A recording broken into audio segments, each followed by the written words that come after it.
Hello, welcome to Dolly's English classes, and today's lesson is about prepositions of movement. Movement means जब कोई object एक place पर नहीं है बल्कि मूव कर रहा है किसी दूसरे ऑब्जेक्ट के आसपास, ऊपर, नीचे, चारों तरफ, तो जो हम prepositions यूज करेंगे वो कहलाती हैं prepositions of movement. हम देखते हैं कौन कौन सी वो prepositions हैं एंड उसे एग्जाम्पल्स के साथ समझते हैं.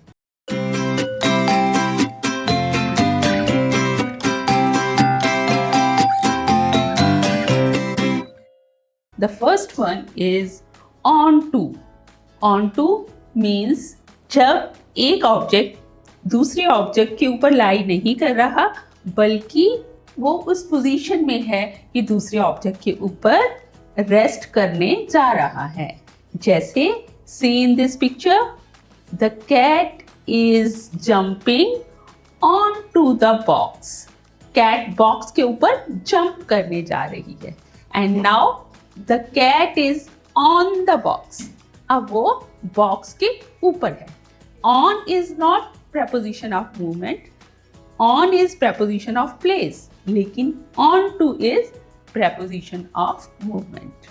And second is off. In this picture, the cat is jumping off the box. The cat is jumping off the box. What is it doing?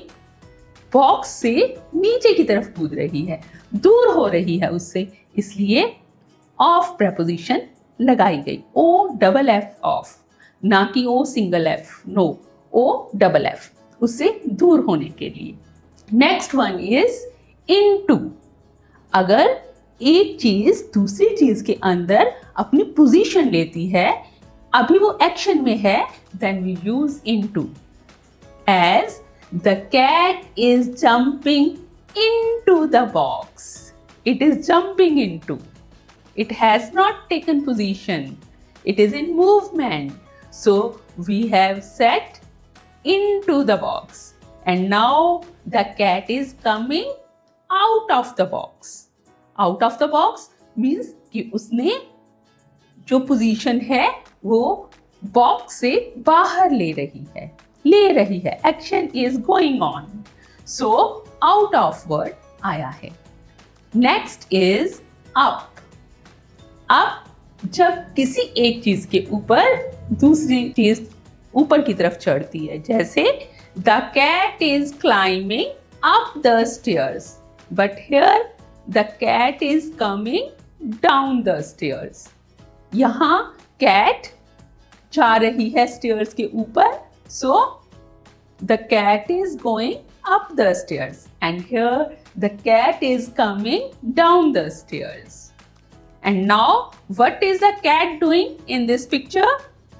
The cat is moving around the box. Box के चारों तरफ घूम रही है. सो हमने कौन सी preposition use की? Around. जैसे आप बहुत बार ये सेंटेंस यूज करते हो कि the earth moves around the sun. Sun के चारों तरफ मूवमेंट करती रहती है ना अर्थ, तो हम लोग हमेशा ये सेंटेंस यूज करते हैं कि the earth moves around the sun. And the next one is through. Through means किसी एक चीज के बीच में से होके जाना.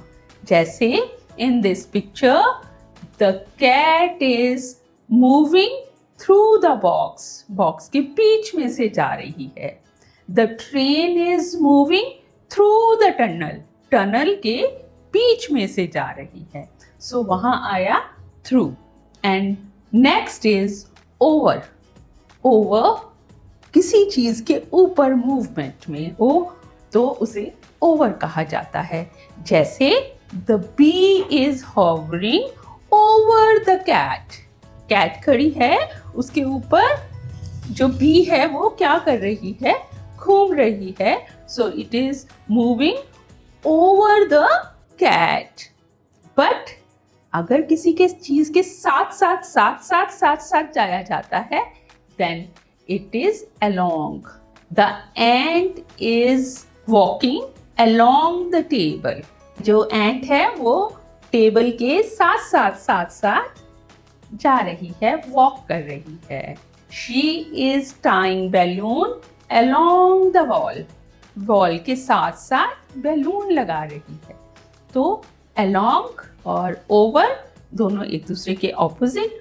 ओवर में ऊपर जा रही है और अलोंग में साथ साथ कोई चीज चलती है। तो these all were prepositions of movement. अगर आपको ये समझ आ गई है देन अपने फ्रेंड्स को शेयर कीजिए और उन्हें भी ये बात अच्छी तरह जान लेने दीजिए।